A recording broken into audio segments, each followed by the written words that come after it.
नमस्कार दोस्तों, जब कभी भी हम ज्योतिष का बात करते हैं तो हमें ध्यान आता है कि जो फिल्मों में दिखाया जाता है कि ज्योतिषियों को एक पाखंडी की तरह दिखाया जाता है जो किसी के बारे में कुछ भविष्यवाणी कर देते हैं और लोगों के भविष्य बताते फिरते हैं। दोस्तों, ये सब देखकर जो आने वाली पीढ़ी है उनको ऐसा लगता है कि एक जो ज्योतिष है या जो इस तरह की जो पंडित जो बात करते हैं, जो हाथ देखने की जो हस्तरेखा वगैरह हैं, ये सब पाखंड हैं और ये कहीं ना कहीं अंधविश्वास से जुड़े हुए हैं। दोस्तों, पहले मैं भी ऐसा मानता था, लेकिन दोस्तों जब मैंने इसके बारे में जाकर इनकी किताबों में डीप एनालिसिस किया और मैंने पढ़ा कि जो है ये विद्या जो है किस तरह से काम करती है, तो मुझे ये पता चला कि एक्चुअल में ये विद्या जो है वो कोई आम विद्या ना होकर बहुत ही एक डीप तरह का साइंस है। लेकिन दोस्तों, बहुत कम ही लोग जो इसको जानते हैं और जो मॉडर्न साइंस से अवगत हैं और साथ साथ इस विद्या के बारे में भी जानते हैं, वो दोनों के बीच में कनेक्टिविटी जोड़ सकते हैं, क्योंकि उनको पता होता है कि जो हमारा मॉडर्न साइंस है वो किस बेस पर काम करता है, वो अपने जो भी एक्सपेरिमेंट होते हैं, जो भी तथ्य होते हैं, उनको किन बेसों पर खरा मानता है, उनको परखता है।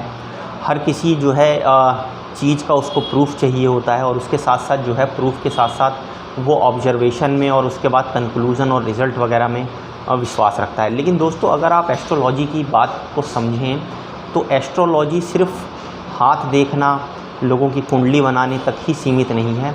दोस्तों, ये एस्ट्रोलॉजी डायरेक्ट जो है अंतरिक्ष विज्ञान से, जिसे हम एस्ट्रोनॉमी बोलते हैं, उससे संबंधित होता है। दोस्तों, ये इतना सटीक साइंस है कि जो साइंस आज की डेट में आपको बताता है कि सूर्य के चारों तरफ जो ग्रह चक्कर लगा रहे हैं वो 9 ग्रह हैं, उसमें राहु और केतु को जो है छाया ग्रह, छद्म ग्रह माना जाता है।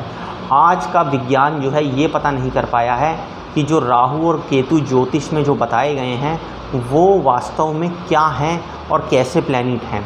दोस्तों, ये एक ऐसा डीप एनालिसिस है, क्योंकि आप बहुत बड़े मैथमेटिशियंस को देखेंगे, जो विश्व के जितने भी बड़े बड़े मैथमेटिशियंस हुए हैं, जिन्होंने जो है ज्यामिति की और गणित की जो है कुछ जटिल संरचनाओं को सॉल्व किया है या बनाया है, दोस्तों उन्होंने आप देखेंगे तो पाई के बारे में जो है आपको एक जानकारी मिलेगी। जो पाई हमें स्कूलों में किताबों में पढ़ाया जाता है, उसको खोजा कैसे गया और वो क्या है। दोस्तों, ज्योतिष में इस पाई के बारे में भी बहुत विस्तृत में बताया गया है। दोस्तों, असलियत में जो है पाई बताया जाता है कि अगर आप किसी भी एक सर्कल को, गोले को बनाते हैं, तो जो उसका सरकमफ्रेंस होता है, जो उसकी परिधि होती है, अगर आप उसको उसके व्यास से डिवाइड कर देते हैं तो आपको जो है पाई का मान मिलता है। दोस्तों, ये एक प्रकार की त्रुटि है, क्योंकि ऐसा माना जाता है कि जो ब्रह्मांड का निर्माण हुआ, जो ब्रह्मा ने जो ये ब्रह्मांड की संरचना करी है, ये भी एक प्रकार का जो है राउंड शेप लिए हुए है, गोल आकार लिए हुए है।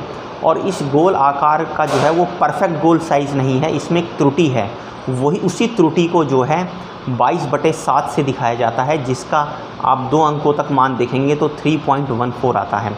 यहाँ पर समझने की बात दोस्तों ये है कि वो पाई वास्तव में कुछ और ना होकर राहु और केतु ही हैं। दोस्तों, जब देवता ऐसा बताया जाता है कि इस सौरमंडल की, इस ब्रह्मांड की संरचना कर रहे थे, तो राहु और केतु नामक एक त्रुटि उत्पन्न हो गई। उस त्रुटि के कारण ही जो है ये परफेक्ट शेप जो है ब्रह्मांड की नहीं आ पाती है, उसमें एक हल्का सा जो है डिफरेंस बना रहता है। यही कारण है दोस्तों, आज तक जो साइंटिस्ट हैं वो पाई का एग्जैक्ट मान नहीं निकाल पाए हैं। दोस्तों, आप सोचेंगे 22/7 को मैंने राहु और केतु से कैसे संबंधित कर दिया।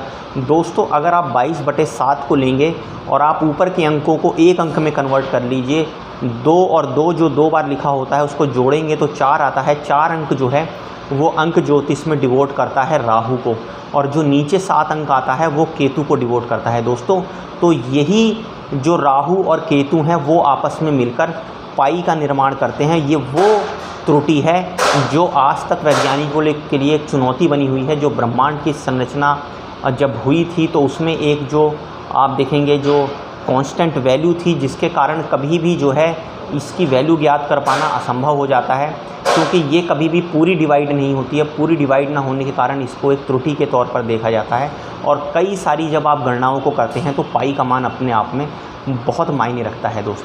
दोस्तों, आशा करता हूँ मैंने इस छोटी सी वीडियो में आपको कुछ बेसिक चीज़ें बताई होंगी, जिससे आपको पता लगा होगा कि जो है किस तरह से पाई जो है वो ज्योतिष से भी जुड़ा हुआ है और आजकल के मॉडर्न मैथमेटिक्स से भी जुड़ा हुआ है।